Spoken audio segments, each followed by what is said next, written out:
Om Swastiastu, perkenalkan nama saya Kadara Sugianta, saya dari kelompok 6 sebagai moderator.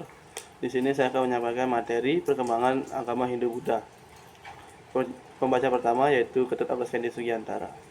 Perkenalkan, nama saya Ketut Agustinus Sugiantara, saya dari kelompok 5. Agama Hindu diperkirakan muncul di India antara tahun 3302 SM sampai dengan 1300 SM. Agama yang ditemukan bersama dengan masukannya bangsa Arya, yaitu bangsa modern yang masuk dari India dari Asia. Perkembangan agama Hindu di India pada hakikatnya dapat dibagi menjadi 4 fase, yakni fase Weda, Saman Brahmana, Samanopa, dan Saman Buddha. Saman Weda, Saman ini dimulai ketika bangsa Arya berada di Punjab di lembah sungai Sindhu sekitar 2500 sampai 1500 SM. Setelah mendesak bangsa Dravid ke sebelah selatan sampai ke dataran tinggi Dekkan, bangsa Arya telah memiliki peradaban tinggi. Umat Hindu meyakini Weda sebagai kumpulan wahyu dari Brahmana Tuhan. B. Saman Brahmana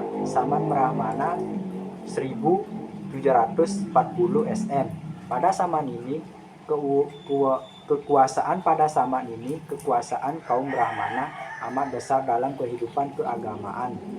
Merekalah mengantarkan persembahan umat kepada para dewa pada zaman ini pula mulai di suatu tata cara upacara. C. Saman Upanishad.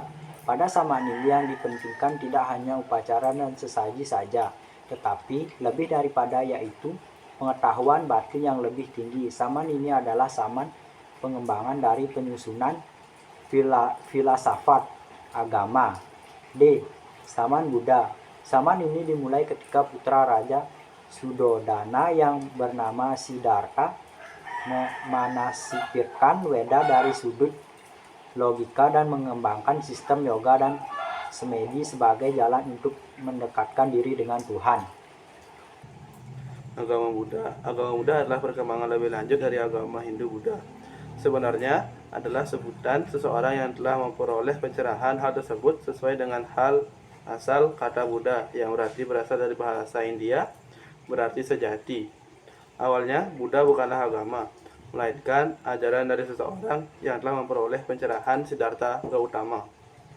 Teori masuknya agama dan kebudayaan Hindu-Buddha di Indonesia. 1. Teori Vaishya. Teori ini dikemukakan oleh N.G. Krom didasarkan pada alasan bahwa motivasi terbesar datangnya bangsa India ke Indonesia adalah untuk berdagang. Golongan terbesar yang datang ke Indonesia adalah para pedagang India atau kasta Vaishya. Mereka bermukim di Indonesia, bahkan menikah dengan orang Indonesia.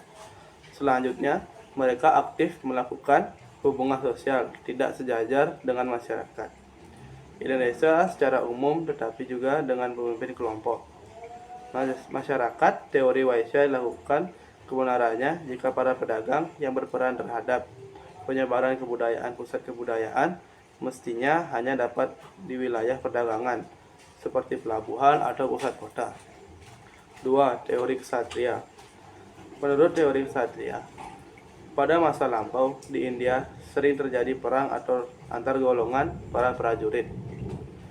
Kalah atau jenuh menghadapi perang, lantas meninggalkan India. Rupanya di antaranya mereka ada pula yang sampai ke wilayah Indonesia.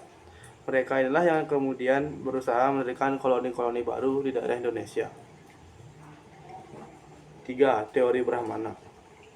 Para Brahmana datang dari India ke Indonesia atas undangan pemimpin suku dalam rangka mengintimasi kekuasaan mereka sehingga setara dengan raja-raja di India. Teori ini didasarkan pada pengamatan terhadap sisa-sisa peninggalan kerajaan-kerajaan bercorak Hindu di Indonesia, terutama berupa prasasti, Sanskerta, dan huruf Pallawa. Teori ini pun diragukan kebenarannya. Alasannya, pengganti benar hanya pura Brahmana yang dapat membaca dan menguasai Weda. Para pendeta Hindu itu menyeberangi lautan. Sekian dari kelompok saya ucapkan terima kasih dan saya duduk dengan para masati. Om Santi Santi Santi.